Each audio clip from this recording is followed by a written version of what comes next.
कल वाली क्लास में हमने जी पढ़ा था जो कोल्ड वार है, सॉरी वर्ल्ड वार टू है, उसको पढ़ा था।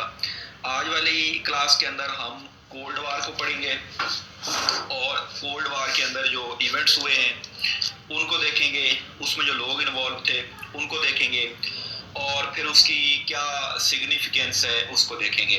तो कल जो हमारी क्लास होगी उस क्लास के अंदर हम एक असेसमेंट करेंगे जितना हमने पहले पढ़ा है उसके अंदर से, यानी उसके अंदर से आपने करना ये है कि मैं आपको क्वेश्चंस दूंगा जैसे कि पेपर के अंदर आते होते हैं, उसके अंदर से इस तरह से पेपर का जो पैटर्न होता है उस हिसाब से हम क्वेश्चंस को अटेम्प्ट करेंगे। आपने कल वाली क्लास लाजमी अटेंड करनी है और जो जो अभी तक हमने पढ़ा है उस सब को तैयार करना है और उसके साथ कुछ चीज़ें वो भी होंगी जो आपने वैसे आपने अपनी तैयारी के दरमियान पढ़ी होंगी, मे बी जो इस क्लास के अंदर हमने ना पढ़ी हों या जिनकी तरफ मैंने इशारा किया हो। तो मल्टीपल चीज़ें होंगी। उसके अंदर हम इवेंट्स की जो एक्सप्लेनेशन है उस पर बात करेंगे। इवेंट्स की एक्सप्लेनेशन के साथ साथ जो लोगों के बारे में हमने पढ़ा है, जितने लोगों के बारे में भी, ज्योग्राफी के जो कॉन्सेप्ट्स हैं उसके बारे में उसके बारे में होगी, असेसमेंट होगी। बेसिकली 20 नंबर की होगी और आप उससे सीखेंगे क्या कि एक तो ये है कि आपकी जो स्किल्स हैं पेपर अटेम्प्ट करने की वो मुझे अंदाज़ा हो जाएगा कि आप क्वेश्चन को कैसे सॉल्व करते हैं। ठीक हो गया। तो कल आपने तैयार रहना इस चीज़ के लिए। कल हम क्लास के दौरान ही ये करेंगे और क्लास के अंदर ही आपने मुझे ना वो करके सेंड करनी है अपने नाम के साथ। पीडीएफ आप शेयर करेंगे, यानी आप मुझे व्हाट्सएप करेंगे, ग्रुप के अंदर नहीं, पर्सनली आपने अपने नाम के साथ शेयर करना है। और देखें, क्लास का कोई भी जो क्लास है, आप माशाल्लाह सारे बड़ा अच्छा पढ़े लिखे, आपको पता है कि असेसमेंट के बगैर कोई भी जो एक्टिविटी है वो प्रोडक्टिव नहीं होती। और ये जो कंपटीशन के पेपर्स हैं ये तो प्योरली बेस इस चीज़ पे करते हैं कि असेसमेंट क्या है। आज वाइल्ड टाइम्स एकेडमी के अंदर ना एक डीआईजी जो थे वो लेक्चर दे रहे थे। आप ना वर्ल्ड टाइम की वेबसाइट पे उसके फेसबुक पेज पे जाके देखिएगा।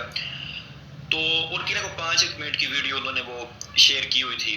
तो उसके अंदर वो बताते हैं, मैं लेक्चर की तरफ आ रहा हूँ, पहले आपको थोड़ी सी बात बता दूँ कि मेन चीज़ जो है वो आपकी मुसलसल राइटिंग प्रैक्टिस है। वो बंदा बता रहा था कि जी मैं जब तैयारी कर रहा था तो उसने कहा कि मैंने 23 रजिस्टर्स के अंदर लिखा है। मेन जो फंडामेंटल चीज़ आपकी तैयारी के अंदर है, अभी आपके पास काफ़ी टाइम पड़ा है, आपने मुसलसल प्रैक्टिस करनी है लिखने की। और इतना आप ज़्यादा सीरियस होंगे क्योंकि कंपटीशन बड़ा रूथलेस है। अब आप देखें, आप लोग तैयारी कर रहे हैं, आपके साथ पता नहीं कितने और लोग तैयारी कर रहे हैं और कितने सालों से कर रहे होंगे। तो इसमें घबराने वाली बात भी नहीं है और इसमें कोई एक्स्ट्रा कॉन्फिडेंस लेने की भी कोई बात नहीं है। तो आपको जो तैयारी है उसको मरकूज करना है मैक्सिमम प्रैक्टिस के साथ। फॉर एग्जांपल अगर आप ऐसे लिख रहे हैं तो ऐसे आपको लाजमी एटलीस्ट हफ्ते में 2 दफ़ा लिखना चाहिए। या इंग्लिश का जो पेपर है, इंग्लिश का पेपर अटेम्प्ट करना चाहिए। इसी तरह से ये जो हमारा जनरल नॉलेज वाला है या ऑप्शनल्स वाले जो भी पेपर हैं, राइटिंग प्रैक्टिस आपकी लाजमी होनी चाहिए। राइटिंग प्रैक्टिस के अलावा अच्छा आप परफॉर्म नहीं कर सकते। अभी हम अपने आज वाले लेक्चर की तरफ वापस आते हैं। आप मुझे वैसे 1 सेकंड दें।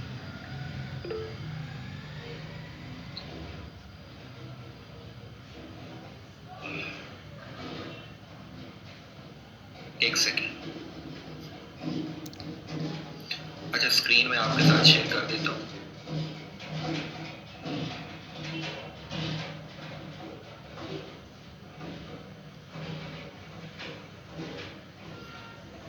अच्छा, आज हम पढ़ेंगे कोल्ड वार को और क्लास आपने पूरी क्लास अटेंड करनी है। दोनों इसके जो पार्ट्स हैं, थोड़ी सी लंबी क्लास हो सकती है लेकिन आज के जो इवेंट्स हैं वो बहुत अहम है और जो जिन लोगों का आज हम जिक्र करने वाले हैं वो भी बहुत अहम है।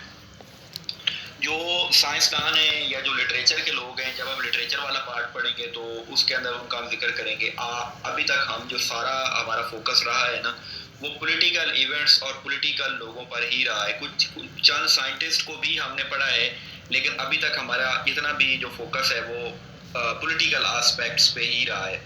तो सबसे पहले हम देखते हैं कोल्ड वार को। कोल्ड वार है क्या, बात यहाँ से शुरू होगी। कोल्ड वार को कोल्ड वॉर क्यों कहते हैं, ये एक डेफिनेशन का क्वेश्चन है। और ये आप में से जिन लोगों का आईआर या सब्जेक्ट होगा ऑप्शंस के अंदर, तो उनको अंदाजा होगा कि कोल्ड वार को कोल्ड वार क्यों कहते हैं। कोल्ड वार का जो फंडामेंटल कैरेक्टर था वो ये था कि ये अंडर द न्यूक्लियर अम्ब्रेला थी।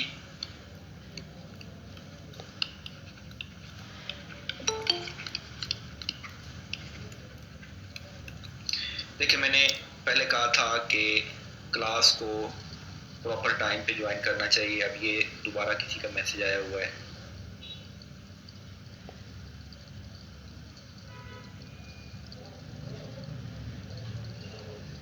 पहला इसका फंडामेंटल कैरेक्टर क्या था जी, कि ये अंडर न्यूक्लियर अम्ब्रेला थी, यानी न्यूक्लियर वेपन्स डेवलप हो चुके थे उस टाइम तक।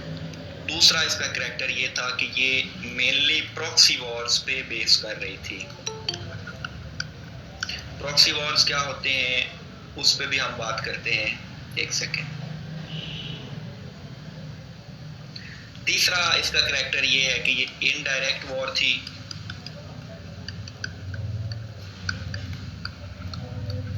चौथी चीज ये है कि जो वर्ल्ड, ये आइडियोलॉजिकल बैटल थी,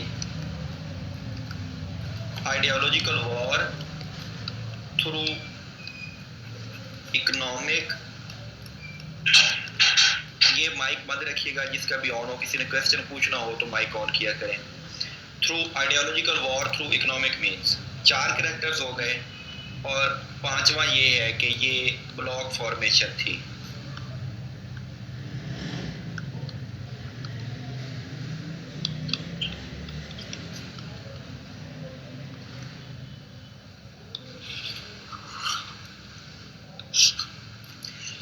अब ये बातें हैं क्या, अभी इसकी तरफ आते हैं। न्यूक्लियर आर्म्स, अमेरिका ने अपना जो न्यूक्लियर वेपन है वो बनाया है 1945 के अंदर। ये डेट्स आपने याद रखनी है, एमसीक्यूज में आती होती हैं। रशिया ने अपना न्यूक्लियर वेपन बनाया है 1949 के अंदर। दोनों के पास न्यूक्लियर वेपन्स थे, पूरी दुनिया तबाह हो सकती थी, लेकिन न्यूक्लियर वेपन्स उन्होंने एक दूसरे के खिलाफ यूज नहीं किए। अमेरिका ने सिर्फ 2 दफा न्यूक्लियर वेपन यूज किया, 6 और 9 अगस्त को हिरोशिमा और नागासाकी के लिए। ठीक है जी, ये इसके डेट्स हैं। ये यूएसएसआर का न्यूक्लियर वेपन बनता है। फिर प्रॉक्सी वॉर्स क्या है कि अमेरिका और जो यूएसएसआर सोवियत यूनियन था, ये आपस में कभी डायरेक्ट नहीं लड़े, मुख्तलिफ जगहों पर ये एंगेज होते रहे, जैसे कि अफगानिस्तान के अंदर, उसके बाद वियतनाम के अंदर, उसके बाद कोरिया के अंदर, और बहुत सारे मुल्कों के अंदर ये जंगें लड़ते रहे, सपोर्ट करते रहे, लेकिन कभी डायरेक्ट इनकी आपस में जंग नहीं हुई। यानी ये इनडायरेक्ट वॉर थी through economic means. Ideological war क्या थी कि ये कम्युनिज्म और कैपिटलिज्म की स्ट्रगल थी। एक साइड पे कैपिटलिस्ट वर्ल्ड था और दूसरी साइड पे कम्युनिस्ट वर्ल्ड था।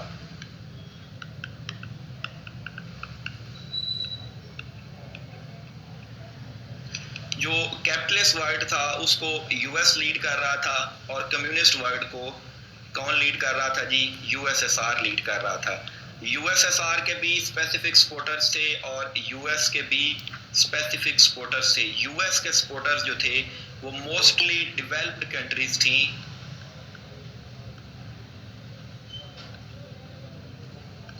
कहां पर? डेवलप्ड कंट्रीज जो वेस्ट की थी, यानी यूरोप की। पार्टिकुलरली कौन से मुल्क जिन्होंने यूएस के साथ मिलकर वर्ल्ड वार 2 लड़ी थी? वर्ल्ड वार 2 अलाइज, ये जी यूएस के कैपिटलिस्ट कंट्री सपोर्टर थे।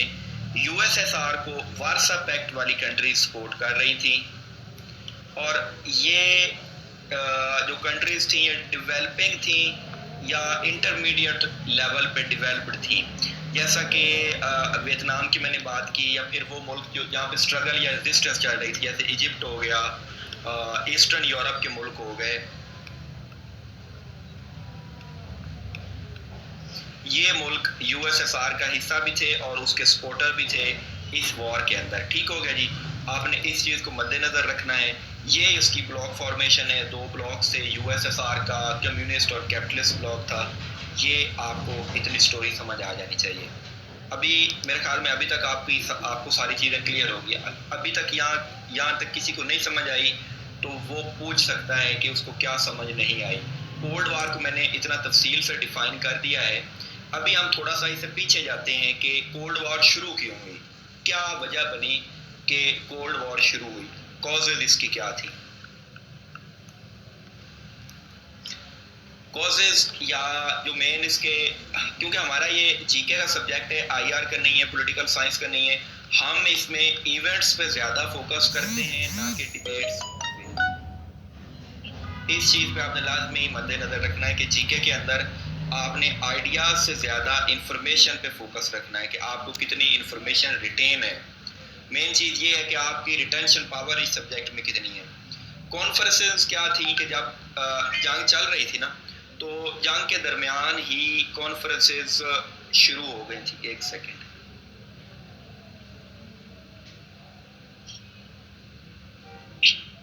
जंग के दरमियान ही मुख्तलिफ कॉन्फ्रेंसेस स्टार्ट हो गई थी कि जब जंग ख़त्म होगी तो दुनिया का स्ट्रक्चर क्या होगा, यानी जो वर्ल्ड पावर शेयरिंग मैकेनिज्म्स हैं दुनिया के अंदर वो क्या बनेंगे जब जंग ख़त्म होगी। तो मैं कोल्ड वार के से पहले की जो मेन कॉन्फ्रेंसेस हैं उनके बारे में आपको थोड़ा सा बता देता हूँ।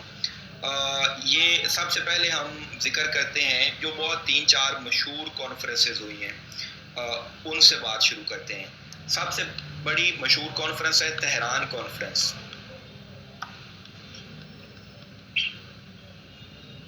तेहरान कॉन्फ्रेंस हुई है जी 1943 के अंदर। कहाँ पे हुई, जब नाम से जाहिर है तेहरान में हुई थी। इसमें कौन लोग शरीक थे ये आपको पता होना चाहिए। बिग 3 कॉन्फ्रेंस भी इसे कहते हैं। इसके अंदर जो अलाइड लीडर्स थे, अलाइड फोर्सेस के, उसके अंदर स्टालिन, उसके बाद FDR यानी फ्रैंकलिन डी रोजवेल्ट और चर्चिल।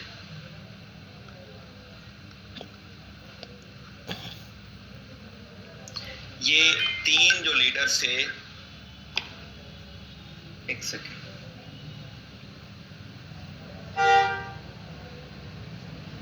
ये एक स्टूडेंट का मैसेज आया कि वो, एक सेकेंड,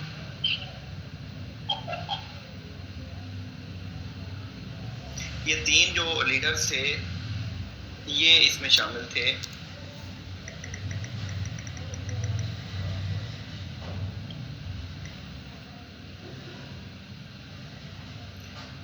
और कॉन्फ्रेंस का जो पर्पस था वो ये था कि दुनिया का जो पावर शेयरिंग स्ट्रक्चर है वो क्या बनेगा, कौन किस तरह से जब जंग ख़त्म हो जाएगी तो स्ट्रक्चर क्या होगा। और दूसरा इसका ये था कि जब जंग चल रही है तो एक दूसरा वॉर थिएटर शुरू किया जाए, एंड ऑफ वॉर। एक इसका थीम ये था। दूसरा थीम ये था कि वेस्टर्न यूरोप के अंदर एक दूसरा वॉर थिएटर शुरू किया जाए जर्मनी को ऑक्यूपाई करने के लिए। और तीसरा इसका जो मेन था कि यूएन बनाई जाए, यूनाइटेड नेशंस। यूएन पे भी हम तफसील से बात करेंगे उसके ऑर्गन्स पे एक क्लास के अंदर। दूसरी जो कॉन्फ्रेंस होती है वो है माल्टा कॉन्फ्रेंस।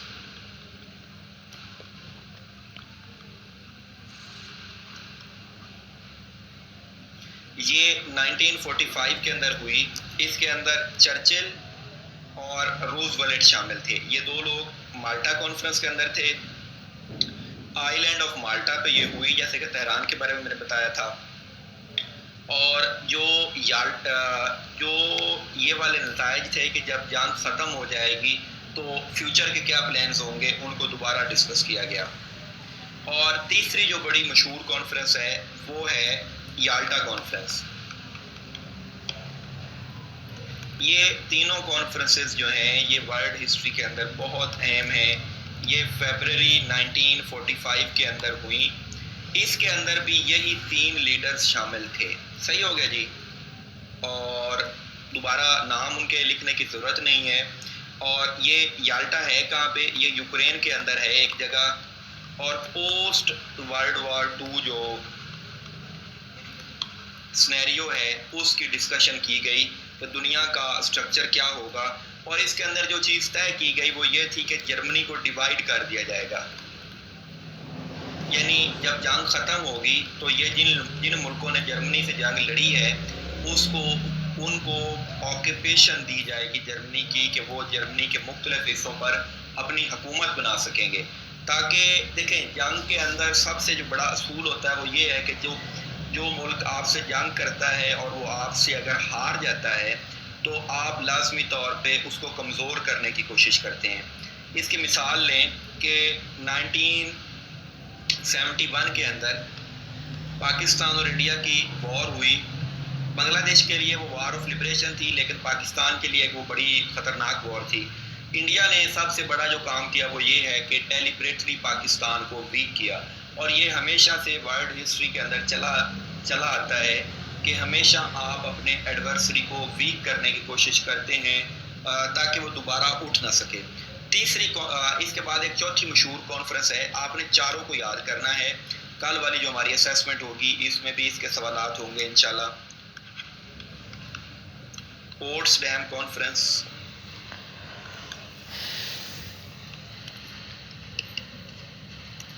जुलाई अगस्त 1945। अब यहाँ पे लीडर्स का थोड़ा सा एक चेंज आती है।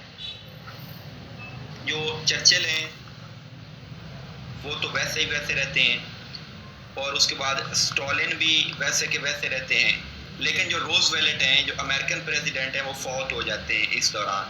इस दौरान अमेरिका के नए प्रेसिडेंट आते हैं, ट्रूमैन, हैरी एस ट्रूमैन के नाम से उनको दुनिया जानती है, जिन्होंने जापान पर एटॉमिक अटैक किया था। ये मैंने आपको लास्ट टाइम भी बताया था।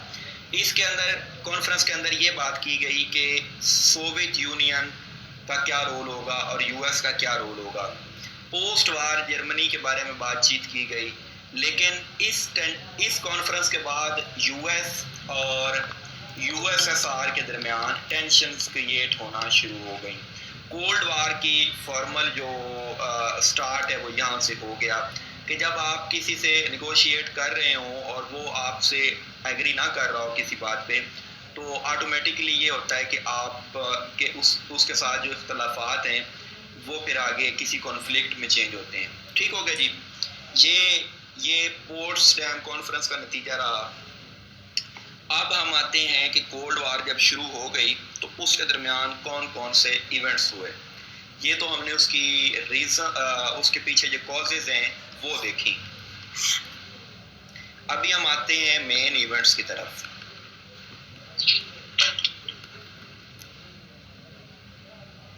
ये वर्ल्ड हिस्ट्री के बहुत अहम इवेंट्स हैं। सबसे पहला है जी ट्रूमैन डॉक्ट्राइन।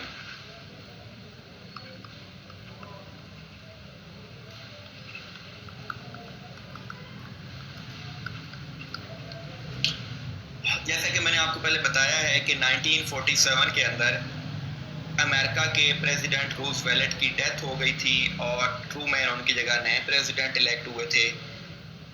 ट्रूमैन डॉक्ट्राइन ये थी कि अमेरिका पूरी दुनिया के अंदर जहां भी डेमोक्रेसी को थ्रेट होगा उसकी सपोर्ट के लिए हर तरह की हेल्प प्रोवाइड करेगा और लिबरल इकोनॉमिक मॉडल जो है उसको सपोर्ट करेगा। उस टाइम दो मुल्क बड़े थ्रेट में थे, एक ग्रीस और दूसरा तुर्की। ये दोनों उस टाइम रशिया के करीब थे, क्योंकि रशिया का जो कंट्रोल है वो ईस्टर्न यूरोप तक था। हंगरी, चेकोस्लोवाकिया, यूगोस्लाविया, उसके बाद इस्टोनिया, लिथुआनिया, ये सारे जो मुल्क हैं उस टाइम रिपब्लिक्स थी यूएसएसआर की। यूक्रेन, ये सारे 15 के 15 मुल्क जो हैं ये यूएसएसआर का पार्ट थे, और यूएसएसआर का ये इरादा था कि ग्रीस और तुर्की के अंदर इंटरनल टेंशन्स क्रिएट करके इन पर भी कब्जा कर लिया जाए। आपको एक चीज़ बड़ी अचंभे की लगेगी कि नेटो के अंदर तुर्की भी शामिल है। मतलब लॉजिक नहीं नज़र आती कि कोई मुसलमान मुल्क नेटो के अंदर शामिल नहीं है, तुर्की कैसे हो गया। तुर्की इस वजह से शामिल हुआ कि जब नेटो बनता है 1949 के अंदर, नेटो की फॉर्मेशन के बाद सबसे बड़ा जो थ्रेट था वेस्ट को वो ये था कि ग्रीस और तुर्की के ऊपर यूएसएसआर का कब्जा ना हो जाए। तो उस कब्जे को बचाने के लिए उन्होंने क्या किया कि तुर्की को मेंबरशिप दी गई तुर्की को मेंबरशिप मिली नेटो की। ये आपने इसकी रीज़न याद रखनी है कि तुर्की क्यों मेंबर है नेटो का। ट्रूमैन ने कहा कि ग्रीस और तुर्की की डेमोक्रेसी को हम सपोर्ट करेंगे और वहाँ पर किसी भी इलिबरल गवर्नमेंट के खिलाफ हम रहेंगे। यानी अगर यूएसएसआर वहाँ पर कब्जा करने की कोशिश करता है तो यूएस उसको हर फॉर्म के अंदर रेजिस्ट करेगा और उनको एड प्रोवाइड करेगा, इन दो मुल्कों को मिलिट्री सपोर्ट प्रोवाइड करेगा। ठीक होगा जी, ट्रूमैन डॉक्ट्राइन की ये बेस है। उसके बाद जो दूसरा बड़ा इवेंट है वो है मार्शल प्लान। ये आपने नाम सुना होगा शायद।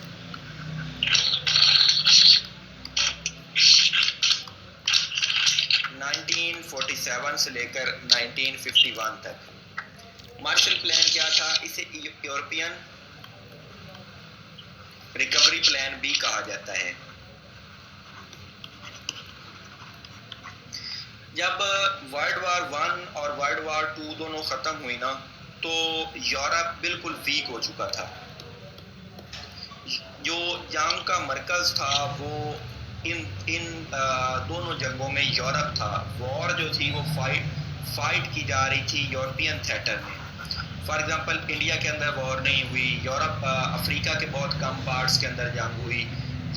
इतने करोड़ों लोग मरे, वो सारे के सारे यूरोप के अंदर मरे। यूरोप की पॉपुलेशन कम से कम होती जा रही थी। जर्मनी की एटलीस्ट जो 1/3 यंग पॉपुलेशन है वो मर चुकी थी। वहाँ पे टोटल जो स्ट्रक्चर्स हैं वो तबाह हो चुके थे, वहाँ पे कोई भी चीज़ नहीं बची थी। और उस टाइम सिर्फ खुशहाल मुल्क जो था वो यूएस था। यूएस ने असला भी बेचा, उसको कोई नुकसान भी नहीं हुआ इतना ज़्यादा। तो यूएस ने एक प्रोग्राम शुरू किया यूरोपियन रिकवरी प्लान का कि अगर जंग के बाद किसी मुल्क के किसी भी जगह के अंदर आप हालात बेहतर ना करें तो वो दोबारा डिसइंटीग्रेशन की तरफ जाता है। इसके आप सिंपल एग्जांपल लें कि जब फ़ौज ऑपरेशन करती है किसी भी इलाके के अंदर, फाटा के अंदर करे या वज़ीरिस्तान के अंदर करे या सवात के अंदर करे, उसके बाद जो सबसे ज़रूरी चीज़ होती है वो है रिकन्स्ट्रक्शन। यानी अगर आप वहाँ पे रिकन्स्ट्रक्शन नहीं करते तो उल्टा एलियनेशन क्रिएट होती है। अब फॉर एग्जांपल एक तो आपने वहाँ के लोगों को मारा, चाहे वो जिस फॉर्म के अंदर भी हो। मैं मॉडर्न दौर की बात कर रहा हूँ। वॉर के अंदर तो चलो कंट्री टू कंट्री एनिमीज थे। अगर हम पाकिस्तान की बात करें कि अब जितने भी ऑपरेशंस होते हैं उसके अंदर होता ये है कि किसी न किसी के रिश्तेदार, दोस्त, फैमिली मेम्बर्स तो मरते हैं। अगर आप उनको एटलीस्ट उनकी जो बेसिक नेसेसिटीज़ है वापस वो भी नहीं प्रोवाइड करते, एक एलियनेशन का कॉन्सेप्ट जनरेट होता है और एलियनेशन मजीद डिसइंटीग्रेशन की तरफ लेके जाती है, यानी रेजिस्टेंस क्रिएट करती है। ठीक हो गया। तो अमेरिका ने ये बात समझ ली थी कि यूरोप को दोबारा जंग से बचाने के लिए ज़रूरी है कि उसको रिकवर किया जाए। अगर आप किसी कंट्री को वॉर से निकाल के इकोनॉमिक पाथ पे ले आएँ और आप उसको इकोनॉमिकली डेवलप कर दें तो वो बहुत वाइब्रेंट हो जाता है। इसकी आप मिसाल लें कि जापान को अमेरिका ने टोटली तबाह कर दिया था वर्ल्ड वार 2 के अंदर, लेकिन कोल्ड वार के अंदर ये आप एक अजीब चीज़ देखें, कोल्ड वार के अंदर अमेरिका और जापान सबसे बड़े अलाइज थे। जापान का सबसे बड़ा सपोर्टर यूएस था और आज भी है। उसकी वजह क्या है कि उसने उसकी डायरेक्शन चेंज कर दी, जापान को इकोनॉमिकली वाइब्रेंट कर दिया। और जब आप इकोनॉमिकली वाइब्रेंट हो जाते हैं तो आप अपने दुश्मनों के साथ भी अच्छे ताल्लुकात रखते हैं। जब आप आइडियोलॉजिकली मोटिवेटेड होते हैं, अब आप इसकी मिसाल लें, एक छोटी सी मिसाल है हमारे रीजनल लेवल पे कि अगर अफ़गानिस्तान के अंदर जब अमेरिका ने कब्ज़ा किया और सारा काम ख़त्म हुआ, तालिबान को निकाला, अगर वहाँ पे वो फोकस करते इंडस्ट्री पे, लोकल डेवलपमेंट पे, एम्पावरमेंट पे, ग्रास रूट्स लेवल पे, तो मे भी तालिबान रीटेक ना कर सकते। लेकिन वहाँ पे फोकस क्या रहा कि उन्होंने पीपल सेंट्रिक डेवलपमेंट नहीं की। यूएस ने जो फ्यूडल्स थे या जो हर कम्युनिटी के लोग थे उनको सपोर्ट करना शुरू किया। और उनको सपोर्ट करने की वजह से हुआ ये कि जो पावर है वो चंद हाथों के अंदर मरकूज रही। और जब पावर सेंट्रलाइज होती है किसी भी लेवल पर तो उसके जो बेनिफिट्स हैं वो लोकल लेवल पर नहीं आते। अब आप इसकी एग्जांपल ये देखें कि जब तालिबान अफ़गानिस्तान के अंदर आते हैं उनको किसी किस्म की पॉपुलर रेजिस्टेंस का सामना नहीं करना पड़ा। उसकी वजह यह थी कि लोग उस सिस्टम से एलियनेटेड थे। जो जो अशरफ गनी के दौर का सिस्टम था, लोग उससे एलियनेटेड थे, और एलियनेटेड इस वजह से थे कि उनके लिए वो इक्वली इनइफेक्टिव था। आप ये मिसाल लें कि हमारे यहाँ जो आज निज़ाम चल रहा है, फॉर एग्जांपल आज जो गवर्नमेंट है, निगरान गवर्नमेंट, कल कोई और आ जाए, परसों कोई और आ जाए, लोगों की जब तक बेसिक प्रॉब्लम्स सॉल्व नहीं होते, लोग इक्वली एपैथेटिक होते हैं। तो ये जो रिकवरी प्लान था, इसने एपैथी दूर करने के लिए यूरोप के मुल्कों को री इंडस्ट्रियलाइज किया, उनको कर्जे दिए। सी पैक को भी ये कहा जाता था, जब सी पैक आया था ना, कि ये एक मार्शल प्लान है पाकिस्तान के लिए, लेकिन ऐसा नहीं हो सका अनफॉर्चुनेटली। सी पैक को भी मार्शल प्लान के साथ इक्वेट किया गया था। और आगे हम बढ़ते हैं, बर्लिन ब्लॉकेड।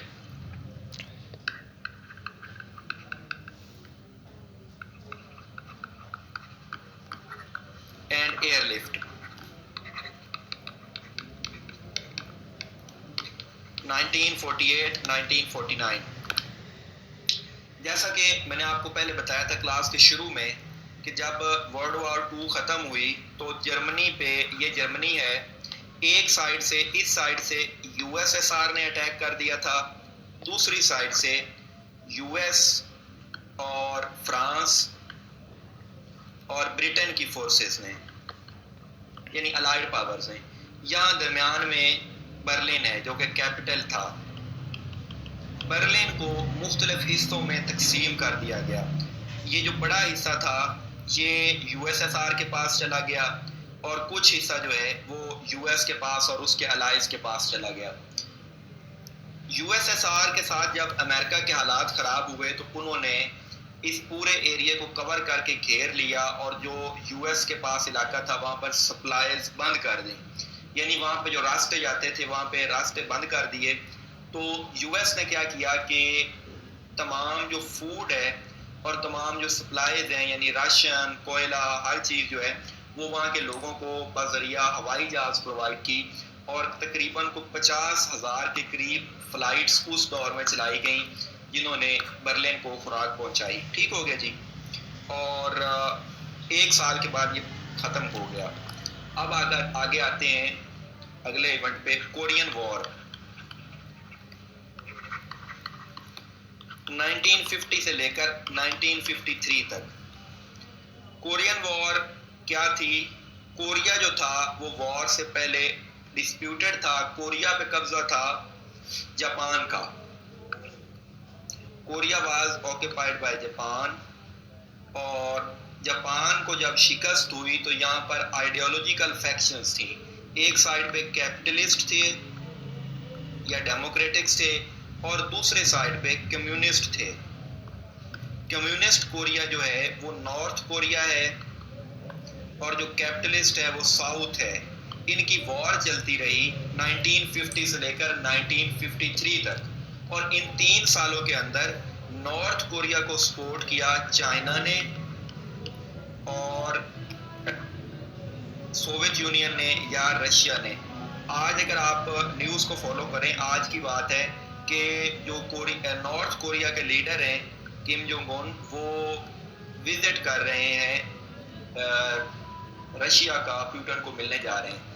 साउथ कोरिया को सपोर्ट किया जापान ने और यूएस ने। ये जो वॉर थी ये इनकॉन्क्लूसिव थी, यानी ये कोई वाज़ेह जीत नहीं सका, लेकिन हम इसको ये कह सकते हैं कि ये कम्युनिस्ट विक्ट्री थी, और कोरिया को 38th पैरेलल के अकॉर्डिंग डिवाइड कर दिया गया। 38th पैरेलल क्या है कि एक लाइन है, इमेजिनरी लाइन, 2 कोरियाज को 2 हिस्सों में तकसीम कर दिया गया। एक साइड पे नॉर्थ कोरिया है और एक साइड पे साउथ कोरिया है। सही हो गया। ये इनकी लैंग्वेज, कल्चर, हर चीज़ सेम है। ओके जी। उसके बाद जो आगे इवेंट आता है वो है वियतनाम वॉर।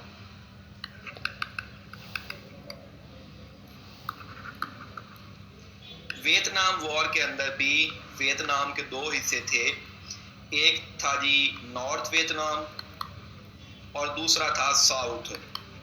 यहाँ पर भी बिल्कुल वही सूरत हाल थी कि नॉर्थ वियतनाम को सोवियत यूनियन और चाइना सपोर्ट कर रहे थे, जबकि साउथ वियतनाम को यूएस और अलाइज सपोर्ट कर रहे थे। ये जंग काफ़ी अरसा चलती रही। इस जंग का जो दौरानिया है वो बहुत लंबा है, 1955 से लेकर 1975 तक। इस जंग के अंदर सबसे पहले तो फ्रांस को शिकस्त हुई, फिर यूएस ने भी ये वॉर हारी।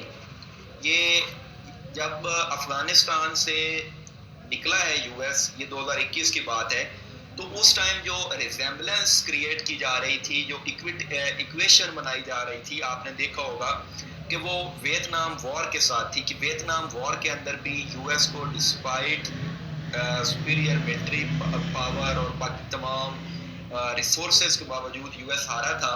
तो वियतनाम वॉर के अंदर भी यही सीन हुआ कि at the end of day ये साउथ और नॉर्थ वियतनाम यूनाइटेड हो गए, और इसको हम ये कह सकते हैं कि एक ही ऐसा लंबा कॉन्फ्लिक्ट चलता रहा और उसका एंड ये हुआ कि रीयूनिफिकेशन हो गई और कम्युनिस्ट बन गया ये पूरा जो वियतनाम का इलाका है। सही हो गया जी। उसके बाद आगे आते हैं प्रेग स्प्रिंग पे।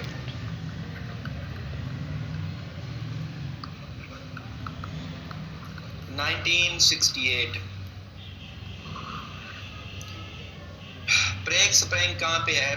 प्रेग उस टाइम आता था चेकोस्लोवाकिया के अंदर। ये स्पेलिंग थोड़े से इसके मुश्किल हैं।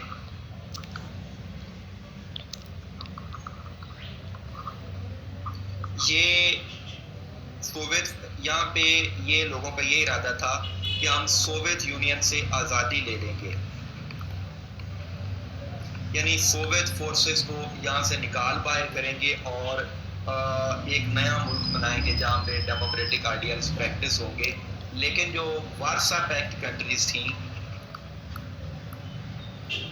उन्होंने अटैक किया चेकोस्लोवाकिया पर, और जो वहाँ पे एक रेवोल्यूशन जनरेट हो रहा था उसको ख़त्म कर दिया। ओके हो गया जी। अब कोरियन वॉर की हमने बात कर ली है, वियतनाम वॉर की बात की है। इसके बाद हम आते हैं सुएज कैनाल क्राइसिस। ये बेसिकली हम इवेंट्स डिस्कस कर रहे हैं कि कोल्ड वॉर के अंदर कौन से इवेंट्स हुए। ये पेपर के अंदर क्वेश्चन यूं आएगा, सिंपल लिखा होगा कि सुएज कैनाल क्राइसिस या प्रेग स्प्रिंग, एक वर्ड में आएगा, आपने इसको बस एक्सप्लेन करना है एक नंबर के लिए। सुएज कैनाल क्राइसिस कब हुआ? 1956 के अंदर ये क्राइसिस शुरू हुआ। शुरू कैसे हुआ कि फ्रांस और जो यूके थे ये सुएज कैनाल को कंट्रोल कर रहे थे। इनके पास इसका कंट्रोल था, इसके जो ऑपरेशंस थे वो ये दो मुल्क देख रहे थे। लेकिन जब वहाँ पे जमाल अब्दुल नासिर की गवर्नमेंट आई, उसको जी से लिखते हैं, गमाल भी पढ़ते हैं, गमाल अब्दुल नासिर, उनकी गवर्नमेंट आई तो उन्होंने कहा कि हम इसको नेशनलाइज करेंगे कैनाल को, और इजिप्ट इसको कंट्रोल करेगा, और जब हम इसका कब्जा लेंगे तो इन मुल्कों के जो पैसे लगे हुए हैं उनको पैसे वापस करेंगे। लेकिन यूके और फ्रांस ने कहा कि हमें ये एक्सेप्टेबल नहीं है कि हमें आप कैनाल अथॉरिटी से बाहर करें। तो उन्होंने इसराइल के साथ क्लूड करके, इसराइल के साथ अलायंस बना के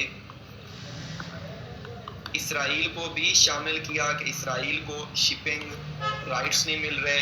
तो तीनों मुल्कों ने मिलकर इजिप्ट पर अटैक किया। लेकिन इस अटैक का नतीजा ये निकला कि इजिप्ट ने इसको तसल्ली से रेजिस्ट किया, और इंटरनेशनल लेवल पर इजिप्ट के जो राइट्स हैं कैनाल के ऊपर वो एक्सेप्ट हुए, और यूके और फ्रांस को इस कैनाल से बाहर निकलना पड़ा। और तमाम मुसलमान मुल्क जो थे वो भी उस टाइम इफ़ेक्टिवली रेजिस्ट कर रहे थे वेस्ट को। ये वो आइडियल टाइम था कि जब मुसलमान मुल्कों के अंदर जो हम एक वर्ड यूज़ करते हैं उम्मत का, वो एग्जिस्ट करता था। उसकी वजह ये है कि उम्मत का कॉन्सेप्ट इस वजह से स्ट्रॉन्ग था कि पोस्ट कॉलोनियल दौर शुरू हो चुका था, तमाम मुसलमान मुल्कों ने नई नई आज़ादी हासिल की थी, तो जो उम्मा का कॉन्सेप्ट है वो उस टाइम स्ट्रॉन्ग था। With the passage of time ये कॉन्सेप्ट अब ज़ीरो हो चुका है। इसके बाद अरब नेशनलिज्म ने जन्म लिया मुस्लिम कंट्रीज के अंदर। उम्मा उम्मा बाद डिसइंटीग्रेट हुई अरब नेशनलिज्म में, और फिर ये नेशन स्टेट्स की तरफ आ गई। यानी इस कॉन्सेप्ट को आप यूं समझ सकते हैं कि सबसे पहले जो मुसलमान मुल्कों का एक दूसरे के साथ रिलेशन था वो इस बेस पे था कि तमाम मुसलमान इक्वल हैं और तमाम मुसलमान मुल्कों को एक दूसरे को सपोर्ट करना चाहिए। जब ये बात नहीं बनी और तमाम मुल्कों ने अपने अपने इंटरेस्ट को सपोर्ट किया, फॉर एग्जांपल इंडोनेशिया के मुसलमानों का ताल्लुक मोरक्को के मुसलमानों के साथ किसी लेवल पे भी नहीं है। मोरक्को बिल्कुल उस साइड पे है अफ्रीका के अंदर, और इंडोनेशिया साउथ ईस्ट एशिया के अंदर है, तो इनके अंदर कोई भी कदर मुश्तरक नहीं है। वो किसी भी इंटरनेशनल डिबेट में एक दूसरे को सपोर्ट नहीं करते। तो अरब मुल्कों ने ये सोचा कि बाकी जो नॉन अरब कंट्रीज हैं वो हमें सपोर्ट नहीं कर सकते और उनके इंटरेस्ट और हमारे इंटरेस्ट कन्वर्ज ही नहीं करते। वहाँ पे कॉन्सेप्ट जो डेवलप हुआ वो अरब नेशनलिज्म का था। अरब नेशनलिज्म क्या है कि ये जो अरब मुल्क हैं मिडल ईस्ट के और नॉर्थ अफ्रीका के, ये किसी का माइक ऑन है, नॉर्थ अफ्रीका के, इनको आपस में यूनाइट होना चाहिए और वेस्ट को रेजिस्ट करना चाहिए। लेकिन जब इन्होंने मुख्तलिफ जंगें लड़ी, जैसे कि 6 डे वॉर है,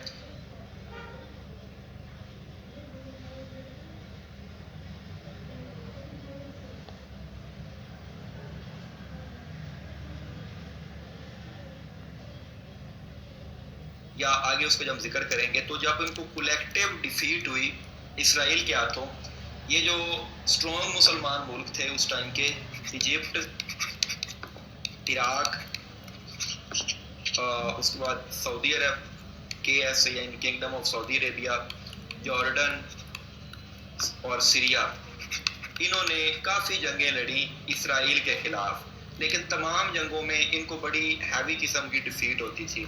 उसके बाद इन्होंने आहिस्ता आहिस्ता ये वाला कॉन्सेप्ट भी छोड़ दिया और ये शिफ्ट हो गए नेशन स्टेट पे कि इजिप्ट इजिप्ट है और सीरिया सीरिया है, हमारा कोई एक दूसरे के साथ ऐसा लिंक नहीं है। सबसे पहले 1979 के अंदर जो इजिप्ट था वो चैंपियन था अरब राइट्स का और फ़लस्तीन के राइट्स का, उसने इसराइल के साथ अपने ताल्लुकात कायम किए, क्योंकि उसको नज़र आ रहा था कि इसराइल के साथ जो वॉर है वो नहीं जीती जा सकती। तो ये सुएज़ कैनाल क्राइसिस था। उसके बाद आगे हम आते हैं साइनो इंडियन वॉर।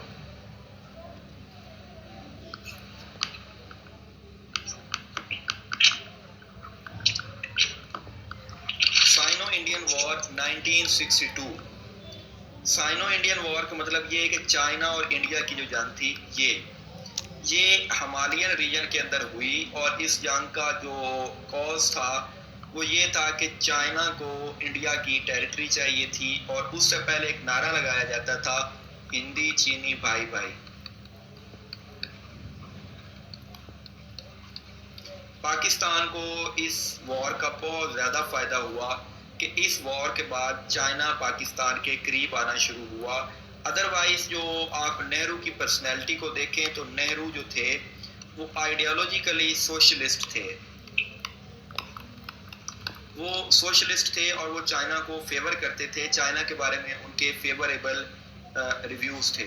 ये जी गुल सादिक साहब आपका हाथ खड़ा है, आप हुक्म करें।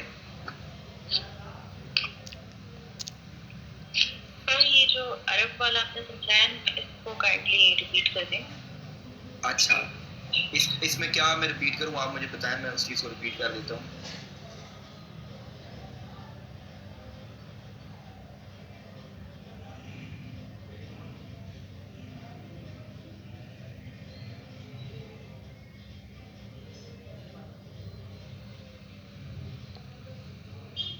जो आपने उसके साथ पहले से ही रिलेट किया था ना उम्मत के साथ, तो वहां से आप उसको रिपीट कर दें।